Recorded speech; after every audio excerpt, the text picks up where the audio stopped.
Assalamu alaikum to all of you. It's me Rasik Bashir Malik. Presently I am studying at Alpha Classes Handwara.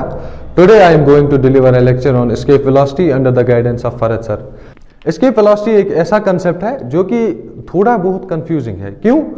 क्योंकि original जो इसका general concept है और जिसके बारे में एंट्रेंस एग्जाम्स में पूछा जाता है, these are the two different ones. ये दो अलग अलग चीजें हैं। क्यों अलग अलग चीजें हैं वो हम आगे देखेंगे। ठीक, तो हम स्टार्ट करते हैं पहले एस्केप वेलोसिटी। एस्केप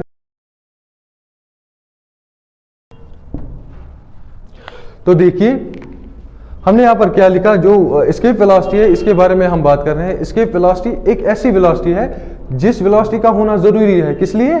जिस वेलोसिटी का होना जरूरी है अगर एक बॉडी को किसी हेवनली बॉडी की ग्रेविटेशनल फील्ड से एस्केप करना है। अब इसकी हमें जरूरत क्यों पड़ती है, हमें एस्केप क्यों करना पड़ता है ग्रेविटेशनल फील्ड से? There are different applications for that. Rocket जो है, रॉकेट जो हम स्पेस में भेजते हैं या सैटेलाइट्स हम स्पेस में भेजते हैं, अगर उनको हमें बाहर स्पेस में भेजना है तो फर्स्टली उनके पास वो वेलोसिटी होनी चाहिए कि वो अर्थ का ग्रेविटेशनल फील्ड एस्केप कर सके, जो एस्केप वेलोसिटी है। अब इसका रिलेशन हम निकालेंगे। इसका रिलेशन निकालने के लिए जो कि जनरल रूल आप याद रखेंगे, जहां पर बॉडी है वहां से बॉडी को इन्फिनिटी पर ले जाएं, और इन्फिनिटी पर ले जाए चूंकि फ्रिक्शन विक्शन तो बीच में है नहीं, तो जब इन्फिनिटी पर ले गए आप तो उसके बाद एनर्जी कंजर्वेशन कीजिए।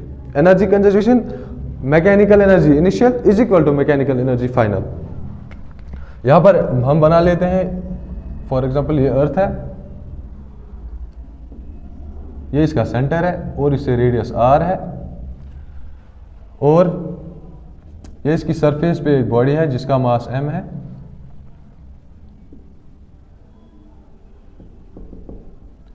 अर्थ का ग्रेविटेशनल फील्ड जो है, अर्थ का ग्रेविटेशनल फील्ड कहाँ एंड होता है? वो इन्फिनिटी पे होता है। तो हम इस बॉडी को ले जाएंगे इन्फिनिटी पर। इन्फिनिटी पर ले गए। अब ये जो बॉडी है इसकी इनिशियल मैकेनिकल एनर्जी क्या होगी? m initial which is equal to m final. From conservation of energy, mechanical energy conserve रहती है, तो पहले जो इसकी एनर्जी थी यहां पर अर्थ की सरफेस पर वो होगी मैकेनिकल एनर्जी इनिशियल, और जो इसकी एनर्जी वहां पे इंफिनिटी पे होगी that is mechanical energy final. Mechanical energy is equal to mechanical energy final. यहां हम लिख सकते हैं potential energy initial plus kinetic energy initial is equal to potential energy final plus kinetic energy final. क्योंकि हम जानते हैं कि जो ये पोटेंशियल एनर्जी, मैकेनिकल एनर्जी है, it's composed of two kinds of energies, that's potential and kinetic. तो initial जो इसकी काइनेटिक एनर्जी होगी, इनिशियल जो इसकी पोटेंशियल एनर्जी होगी, वो बराबर होगा किस चीज के? जो फाइनल की इसकी पोटेंशियल एनर्जी होगी और फाइनल की इसकी ये काइनेटिक एनर्जी होगी। ये तो हम जानते हैं कि यहाँ पर इसकी काइनेटिक, इसकी पोटेंशियल एनर्जी क्या होगी? यहाँ पर इसकी पोटेंशियल एनर्जी क्या होगी? That is minus gmm by r,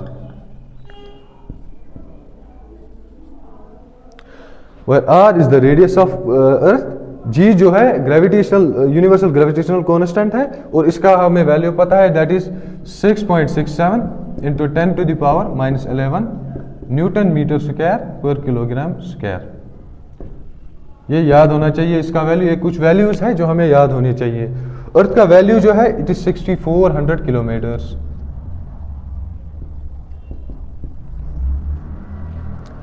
अब हम आते हैं अब अपनी बात पर, जो कि -gmm/r है, जहां पर capital M represents the mass of earth और स्मॉल m जो है it represents the mass of the body. और इसकी काइनेटिक एनर्जी क्या होगी? It's half of mv²। चूंकि हमें ऑर्बिटल ये एस्केप वेलोसिटी ढूंढनी है, क्योंकि हमें एस्केप वेलोसिटी ढूंढनी है तो हम लिखेंगे ve का square is equal to infinity पे क्या एनर्जी होगी? मैकेनिकल एनर्जी वहां पर जीरो होगी, वहां पर कोई एनर्जी नहीं होगी, तो इसकी पोटेंशियल एनर्जी भी जीरो होगी, प्लस इसकी जो है काइनेटिक एनर्जी भी जीरो होगी। तो ये हमने इक्वेट कर दिए मैकेनिकल एनर्जी और मैकेनिकल एनर्जी फाइनल। जो कि तरीका है, इसी तरीके से हम निकालते हैं एस्केप वेलोसिटी का फॉर्मूला।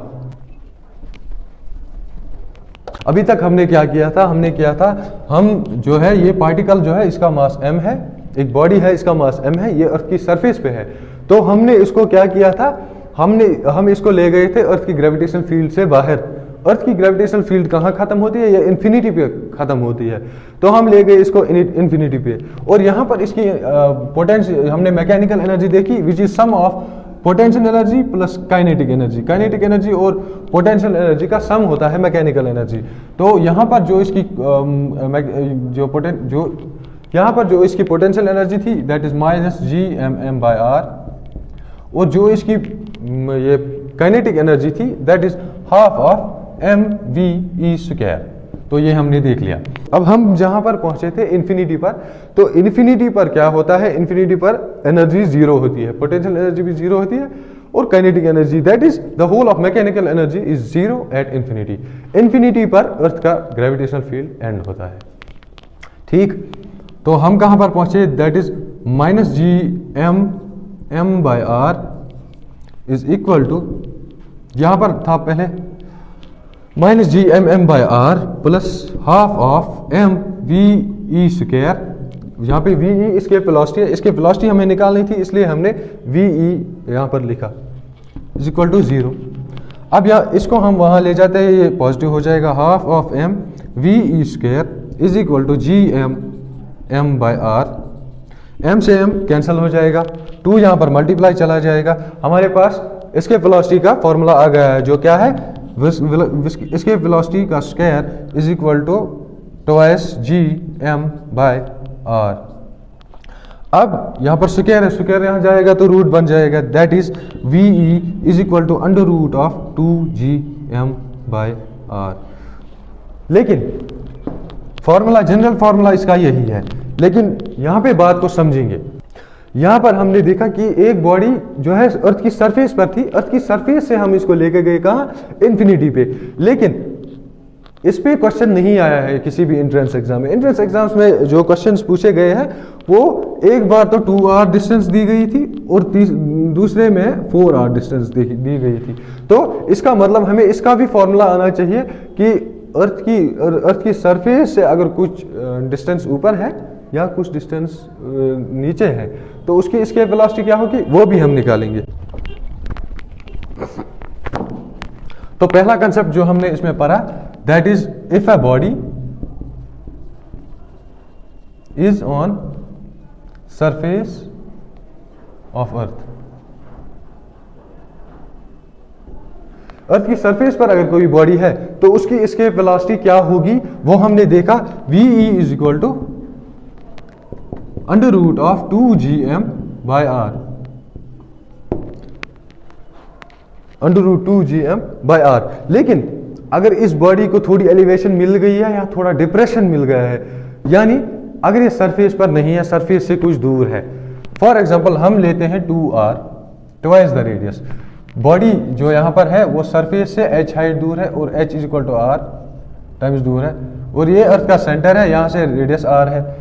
तो जो इसकी टोटल डिस्टेंस फ्रॉम सेंटर बन जाएगी वो क्या बन जाएगी, दैट इज 2r। तो हम यहाँ पर जब एनर्जी देखेंगे इसकी, इट इज Gmm/2r, क्योंकि यहाँ पर वहां पर सेंटर से डिस्टेंस थी रेडियस, और यहाँ पर जो सेंटर से डिस्टेंस है that is twice r, twice the radius of earth. 2r लिख लिया हमने प्लस हाफ ऑफ mve का स्क्वायर इज इक्वल टू 0, क्योंकि इन्फिनिटी पर ले गए हम, इन्फिनिटी पर एनर्जी, मैकेनिकल एनर्जी इसकी 0 होती है, क्योंकि पोटेंशियल एनर्जी और काइनेटिक एनर्जी, क्योंकि पोटेंशियल एनर्जी और फाइनल जो काइनेटिक एनर्जी होती है वो दोनों इसकी 0 होते हैं, क्योंकि इन्फिनिटी पर कोई एनर्जी नहीं होती एक बॉडी के पास।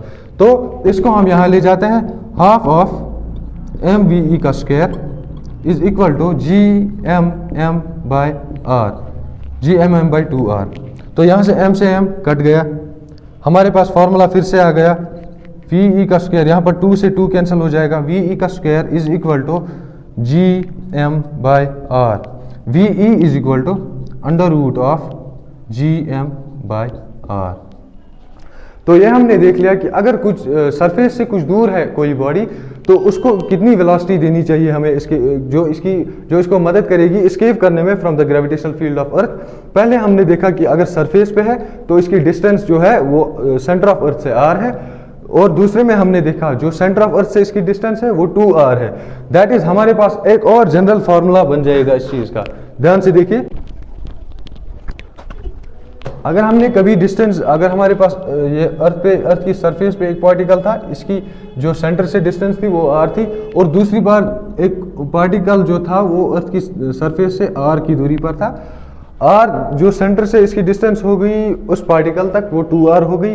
तो जनरल फार्मूला जो हमारे पास आएगा, it is under root of 2gm by small r, where small r यहाँ रेडियस नहीं है, small r is the distance from the centre of अर्थ।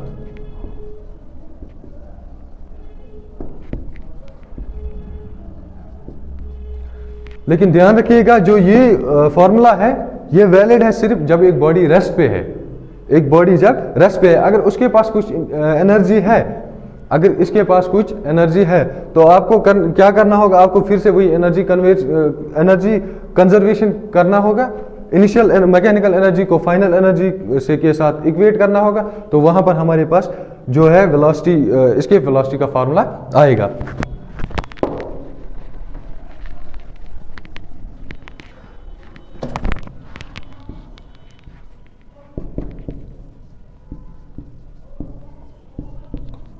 हमारे पास ये था जो पहला हमने अर्थ की सरफेस से देखा था।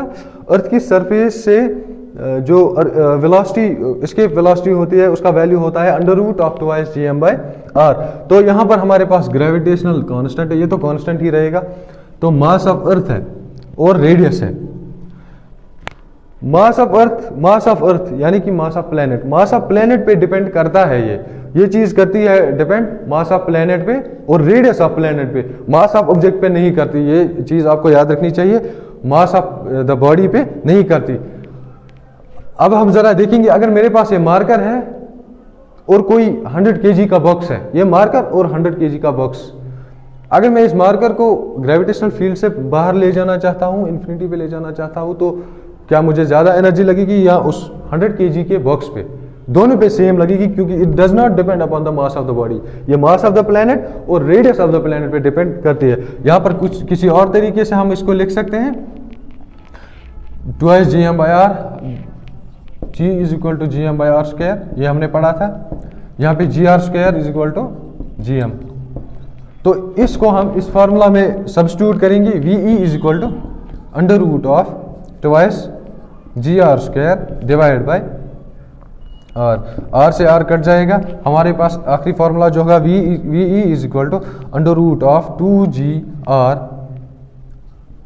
Where r is the radius of earth. और ये हमारे पास आ गया दूसरा फॉर्मूला इस चीज का, जो हमने g का वैल्यू सब्स्टिट्यूट करके इसमें इंक्लूड किया था। ठीक,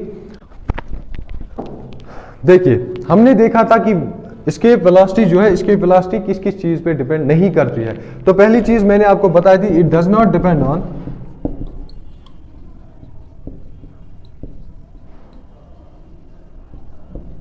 मास ऑफ ऑब्जेक्ट। जैसे कि मैंने अभी एग्जांपल दी थी, अगर हमारे पास ये मार्कर है या 100 kg का कोई बॉक्स है, तो दोनों सिचुएशंस में वेलोसिटी, एस्केप वेलोसिटी का जो वैल्यू होगा वो सेम होगा, क्योंकि ये जो बॉडी है उस बॉडी के मास पर डिपेंड नहीं करता है। All it depends upon is mass of planet and the radius of the planet जहां हम रह रहे हैं, या हेवनली बॉडी। अगर मून की बात करें वहां पर बहुत कम है, 2.3 किलोमीटर पर सेकेंड। अर्थ पर जो इसका वैल्यू है, जो कैलकुलेट करके आता है, दैट इज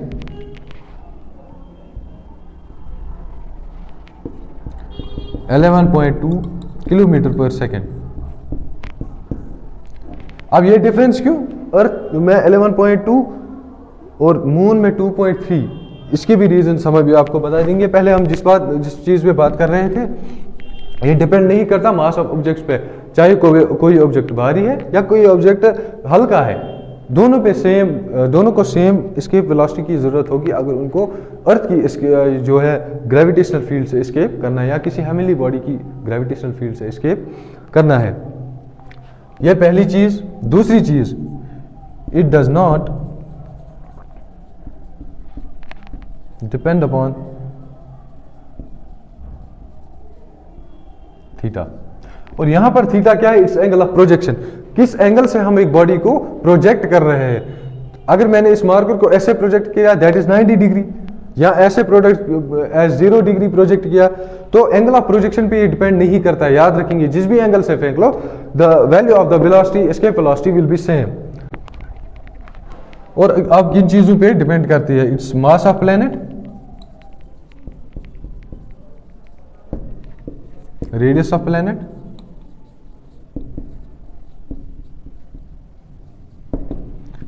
तीसरी जो है दैट इज, पहले इन दो पे बात कर लेते हैं। Mass of the planet, planet का जो मास होता है, उस हेवनली बॉडी का कितना मास है, जितना मास ज्यादा होगा उतना उसका ग्रेविटेशनल फील्ड स्ट्रांग होगा, उतना उसका ग्रेविटेशनल फील्ड बड़ा होगा, उतनी ज्यादा हमें लगेगी escape velocity from escaping the gravitational field of that particular planet और दैट पर्टिकुलर हेवनली बॉडी। जैसे कि जो जुपिटर है उसका मास बहुत ज्यादा है, दैट इज इनॉर्मस, तो वहां पर जो इसका एस्केप वेलोसिटी का वैल्यू है एट 63 किलोमीटर पर सेकेंड। अभी हमने देखा मून पे जो है, मून पे जो इसका वैल्यू है दैट इज 2.3, और अर्थ पे जो एस्केप वेलोसिटी का वैल्यू है दैट इज 11.2 किलोमीटर पर सेकेंड। यहाँ पे जुपिटर में 63 किलोमीटर पर सेकेंड, मून में 2.3 किलोमीटर पर सेकेंड, अर्थ में 11.2 किलोमीटर पर सेकेंड। जितना बॉडी का मास ज्यादा होगा उतना ज्यादा ग्रेविटेशनल फील्ड वो एक्सर्ट करेगी from the particles staying on its surface और नियर इट्स सरफेस, उन पर वो ज्यादा ही फोर्स एक्सर्ट करेगा। रेडियस ऑफ प्लैनेट पे भी ये करती है डिपेंड, जितना प्लैनेट बड़ा होगा उतना उसका ग्रेविटेशनल फील्ड बड़ा होगा, उतना मुश्किल होगा उससे एस्केप कर जाना। ठीक है, तो तीसरी चीज जो हमने इसमें हम देखते हैं एटमॉस्फेयर।